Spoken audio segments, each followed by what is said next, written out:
Hi everyone, welcome back to the garden. So I'm going to be cleaning out the vegetable garden today, which has kind of got away from me during summer. There's lots of greens here that I just want to limb up a little bit, so those will continue producing into fall. We have a comfrey over here that gets way bigger than I expected it to in the garden, so we're going to be removing that completely. This is 𝗟𝗶𝗸𝗲 comfrey, so it doesn't set seed and proliferate by seed. But what you should know about comfrey is that it will easily root from any root cuttings. So I'm going to remove it this fall, and I may still have comfrey coming up even this fall, and I'll have to keep an eye on it in the spring, make sure I get out as many roots as I can, because if I leave any oat left over, it will come back. Now, comfrey is a great plant for your garden. It has a really deep taproot, and that taproot absorbs lots of great nutrients, and you can cut the plant off several times a year, which I've already done several times this year.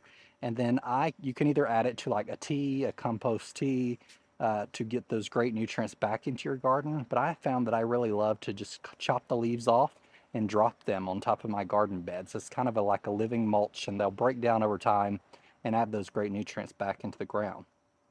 One thing I wanted to go over in this video, though, has been my new favorite tool in the garden for cleanup, or any time of the year. So these right here that you see on me are called Farmer's Defense sleeves, and they have elastic in the top and elastic in the bottom with a little hand hole if you want them here.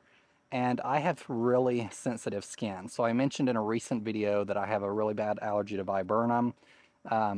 Tomatoes make me break out really bad. The other day when I was cutting down comfrey before I got these in, my arm broke out really bad, and I'll put that on the screen. So these have been really great, and I've been using them for a couple weeks now, and I absolutely love them. They provide sun protection, so I've been using them when I cut grass. They kind of keep me cool, even though the sun is shining, because it keeps the sun off your skin. But what I was most interested in them for was to prevent that skin irritation. So these come in a variety of colors. You can get them, I have a solid in blue. This camo print's really nice, but there's also more floral patterns if you're into those floral patterns. And there's a link below if you want to check those out. So I have definitely got these on today. We've had a lot of rain today, and this is going to be kind of a messy job. Since these are a nice lightweight fabric, they dry out pretty quickly. They can be washed, of course, and I've just absolutely loved them since I've had them for the past couple weeks. They've been a nice alternative because I don't really like to wear long sleeves, particularly in our humidity. It gets really, really hot, but since these are really breathable, I can wear a short sleeve shirt and slap these on top of it to prevent that irritation and provide some sun protection. But we're just going to get started, and I think I'm actually going to start by cutting down the comfrey because this is a lot. So I want you to see how much it is. And what I'm going to do with the leaves for now is I'm just going to put them in the small bed behind me here, and then I might move them around over the bed after I get some of this other stuff cleaned up. So it's going to take a minute, but you'll be watching this in a time lapse, and I'm going to be listening to 𝗟𝗶𝗸𝗲 𝗦𝘂𝗯𝘀𝗰🿐.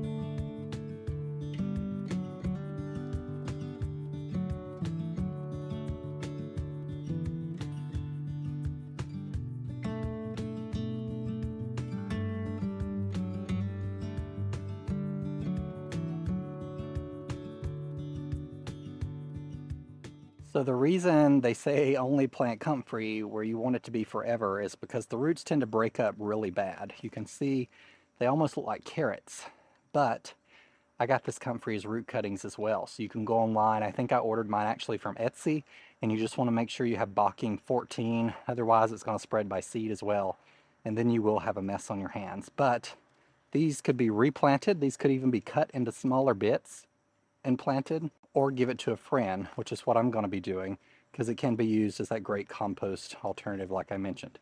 So I got as many roots as I could out. Honestly, this may still come back, so I'll just have to keep trying at it and do the best I can to eradicate it over time, because I still have plenty in the back vegetable garden and it grows like a weed. So if you cut it down in the next few weeks, it'll already have leaves back up on it, and it does get massive. You need to take that 3 to 4 foot dome of space if you intend on planting it, because it will definitely take up that amount of space, or at least it has in my garden, even in my clay soil, which it tends to love.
And that's pretty much it, everyone. Now my skin is perfectly clean and safe, and I don't have any worries there. I mainly wanted to get this done today because we're supposed to have lots of rain this week. And because some of these kale leaves were covering these boxwoods, I didn't want to expose them immediately to bright sun, because if I did, they could potentially burn because it's been most of the summer that way. But this has allowed me to get at least some of this cleaned up, some airflow in between these vegetables as we head into fall. Some people just throw away their kale. I am not a person that minds a little bitter kale. You put enough ranch dressing on it, don't really matter, ain't that right? But some people would just throw those away and start over. I tend to just strip the leaves, or you can also cut them down and they'll sprout out more at the base and grow you some fresh leaves there. I might do that in a few more weeks. I might just go ahead and cut those off to the extent whatever's left. That'll give them some time to grow on into fall. I have found that in some winters I can keep kale winter round out here. It doesn't grow much, obviously, because it's too cold, but it lives as a perennial into spring. Now I've tended to pull it out in spring because by spring it just looks really rough. But if you leave any leaves on it, that's something you could have going into fall or winter for salad greens. I'm hoping to be able to do a bouquet video soon because these dahlias, as you know, I'm going to try and overwinter these in this raised bed this winter.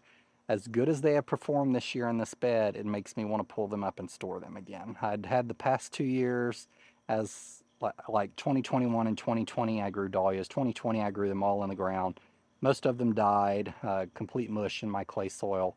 2021 I planted them in the back. They weren't watched over as much, and they didn't do great in that bed out there. In this bed, I don't know what it is, but the soil that I originally added to these beds will just grow absolutely anything. The dahlias have blown me out of the water. I have cut off so many blooms that I could have easily brought into the house. They don't look so great after the rain, but this one, you know, is really beautiful. So I'm going to try and start making some bouquets as we go into fall. I will do a flower arranging video probably in the next week or two. Some beautiful things in the garden because the zinnias are really coming in. We've still got lots of things to cut on. The berry producing stuff like my proudberry coral berries are producing. So everything's just looking really great, and I want to make use of that stuff while I have it before fall. So if you're interested in these Farmer's Defense sleeves, definitely check them out. I think they also have some aprons, if I'm not mistaken, but these have been really excellent for me because I have that sensitive skin. No itchiness or anything after I'd done that. The comfrey was, of course, all over me. I probably have more itchiness on my legs because they weren't protected than my arms. And thank you guys for joining me. And remember, in a world full of hate, be a light. Take care, everyone. Bye.